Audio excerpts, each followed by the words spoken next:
There has been a lot of discussion on national unity since the federal election. To chat more about it is one of our regular political contributors, Brian Lilley, joining me from Toronto. Brian, what does national unity look like right now?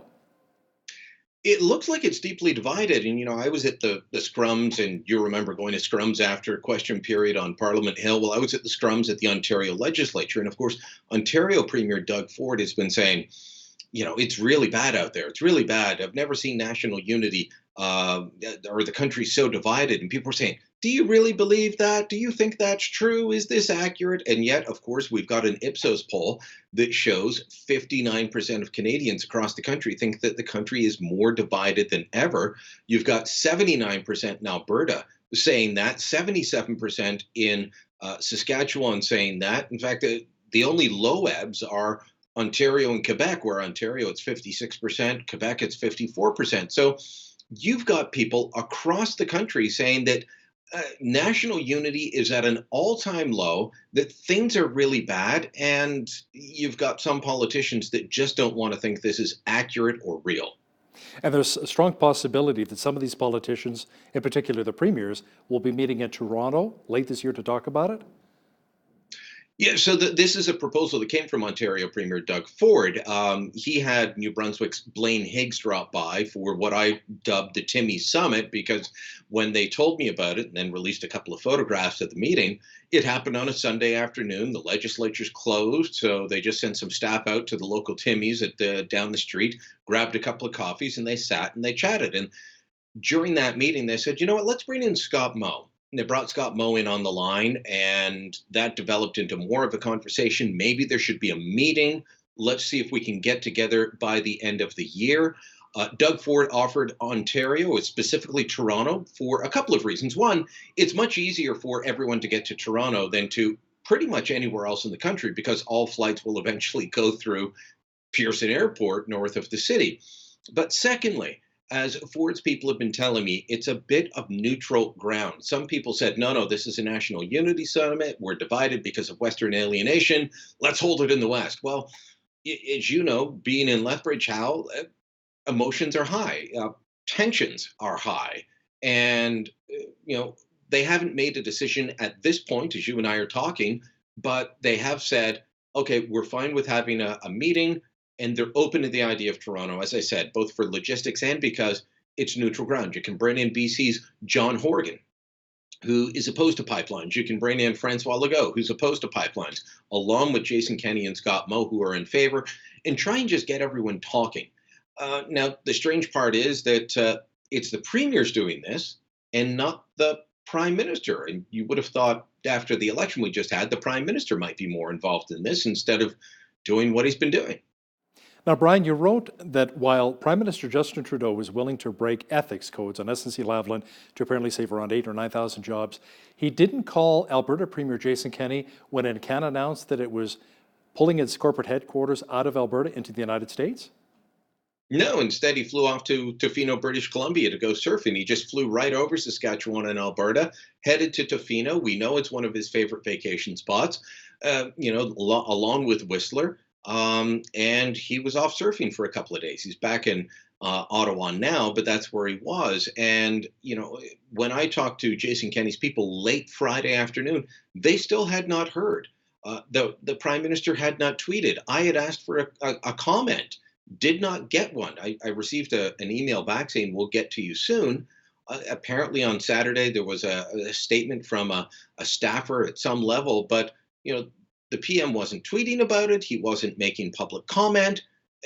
I know that there were not a bunch of layoffs announced with Encana, but you think about the job losses at Husky, the day after the election. You think about Citadel, the drilling company that's moved so many rigs from Alberta down to the United States. You think about Encana. Canada is part of its name. It's part of its history, and they're moving their headquarters to the United States, and the PM has nothing to say about any of this. It's all very strange. And you know that if this was SNC-Lavalin, not only would he have said something, he would have acted to try and stop it. And instead, he just let it slide on by. And when you think about the state of national unity, in particular in Western Canada, you start to get the feeling, even those of us here in the central part of the country, you get the feeling of why people are so upset. And there are reports that despite the various divisions growing across the country, the Liberals are still going to move ahead with focusing on the green economy and climate change as opposed to doing much for the energy industry, including TMX. Yeah, this is a media report the other day on cabinet speculation, what the priorities will be, and the unnamed liberals saying, "Yeah, we're really focused on the green economy. We're focused on great clean tech and green jobs, and we're focused on climate change." And it's like you they couldn't hear the message that was sent from the western part of the country during the election. It's as if they're only listening to Stephen Guilbeault, their star candidate, who used to be with Greenpeace and another Quebec environmental group called Equiterre, who said during the election campaign there will be no more pipelines after the election because it doesn't meet our goals for 2030. It seems completely tone deaf what they're out there selling. So you've got to hope, for the sake of national unity, for the sake of the country, that these reports are erroneous in some way, be it that the full story wasn't told, or they were speaking because it was the Globe and Mail, that they were speaking to a downtown Toronto establishment audience that wants to hear that, as opposed to speaking the truth of what the situation is. If they go forward as was described, I can't imagine that that's going to sit well west of, I don't know, Bay Street in Toronto. Brian, the new cabinet will be sworn in on November 20th. When will Parliament meet again? That part we don't know, and this is a big guessing game right now because I would have expected that we would have heard a date for Parliament's resumption at this point, and my guess would have been a week to 2 weeks after November 20th. So we're looking early December. Bring Parliament back, do a speech from the throne, debate the speech from the throne, and pass it, and then you take your Christmas break and you come back at the middle to end of January, as is normally the case. But I'm hearing an awful lot of speculation, Hal, that they won't resume. They'll swear in the cabinet on November 20th. Parliament could resume on January 29th or, sometime around there. Who knows at this point? There is a lot of speculation about who's going to be in cabinet, who's going to be out. Will there be Liberal staffing changes? But nobody's giving a firm date on when Parliament's going to resume. And I would have thought, as I mentioned, I would have thought this would have been one of the first orders of business. Any talk about Bill Morneau maybe being finance minister again? How about Catherine McKenna as environment minister and climate change? Bill Morneau still being touted as the finance minister because he has both the confidence of Bay Street and because he's big on the green economy. Catherine McKenna, who was the environment minister, it's interesting. I was speaking with a stakeholder that she deals with on a regular basis the other day, who said she can come across as tone deaf and irritating, but she's not. That she's a very thoughtful woman, but because of the way she gives across the appearance on the environment file, they suspected she may be moved out and somebody else moved in. She's an international trade lawyer by training, so she could end up in a trade or foreign affairs portfolio, but not much expectation that Chrystia Freeland, who was able to renegotiate the NAFTA, new NAFTA, whatever you think of that, and you know that I'm not a fan. I don't think we got enough out of that deal. She's expected to stay in that position, however. Now, speaking of trade, Brian, we received some good news that the Chinese ban on Canadian beef and pork has been lifted, costing our producers something like over $100 million. But what about canola? Any news there? No news on canola, no news on peas, on soybeans, all these things still being restricted, not only by China, but to a lesser degree due to tariffs by India. But after months of what we're seeing as aggressive and retaliatory tariffs by the Chinese, not over our own tariffs on Chinese goods, but as a bit of a pressure tactic over the arrest and detention of Huawei CFO Meng Wanzhou, that they just decided to lift these tariffs. As you said, about $100 million it's cost the pork and beef producing industry. Of course, pork heavily centered in Quebec, beef heavily centered in Alberta. There's a smattering, throughout the country and in a decent chunk here of both here in Ontario, but those are where the two centers of those industries are located.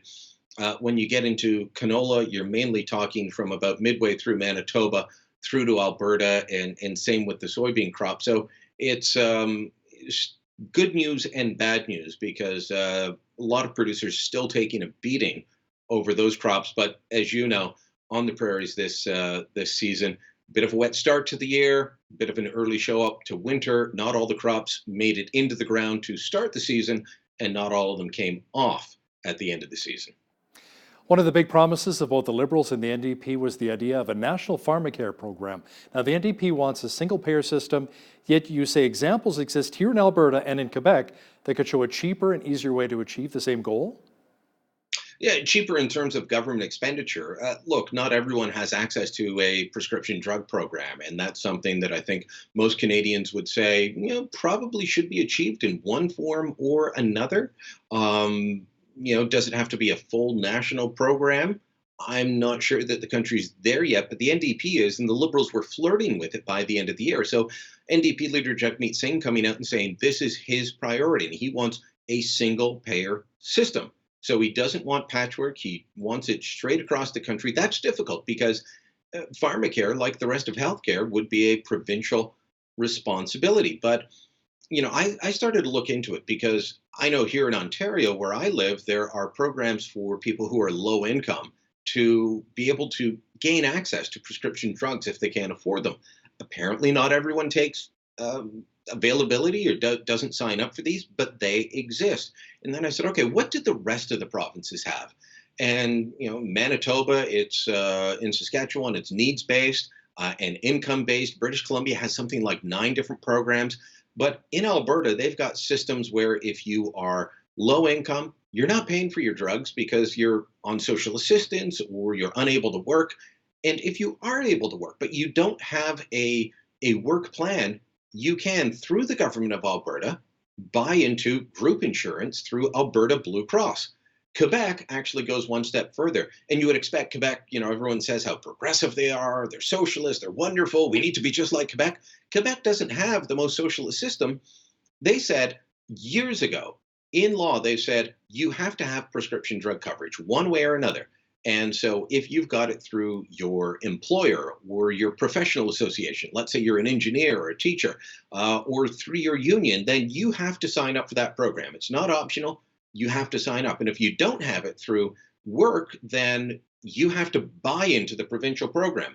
That's a sliding scale. Again, if you're unable to work or very low income, it's going to be paid for you. But otherwise, you're buying into group insurance through the province, and it's mandatory. So that's one step further than Alberta. But both provinces making it so that you can get affordable prescription drug coverage for you or your family, rather than saying, we're going to make a national program. People are going to think it's free, but it's actually going to cost us $24 billion a year to start. That's the figure from the parliamentary budget officer.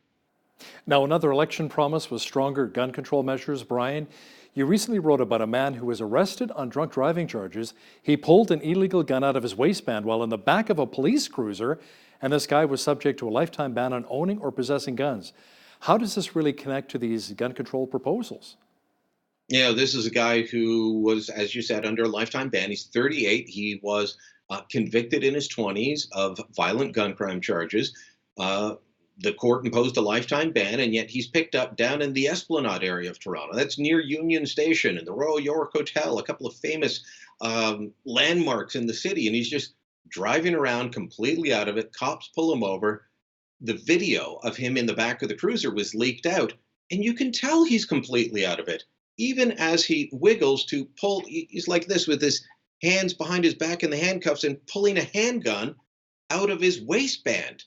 So I don't know how the cops didn't pick this up and figure it out. But if a guy in the back of a cop cruiser, subject to a lifetime court imposed ban on owning firearms, is driving around with one while drunk, how is a ban on people that have already been licensed and follow the rules going to actually enforce anything? How? Other than it will take guns away from people who follow the rules, who get their license, who are subjected to RCMP background checks, either for a handgun or an AR-15. They're going to have their guns taken away. Yet this guy, who was in the back of a cop car, is still going to have his gun, even as he's drunk and being taken down to central booking. Wow, incredible. One of our regular contributors, Brian Lilley, joining me once again from Toronto. Brian, stay safe. Thank you. On behalf of all of us here at BCN, I'm Hal Roberts. God bless. Thanks for watching.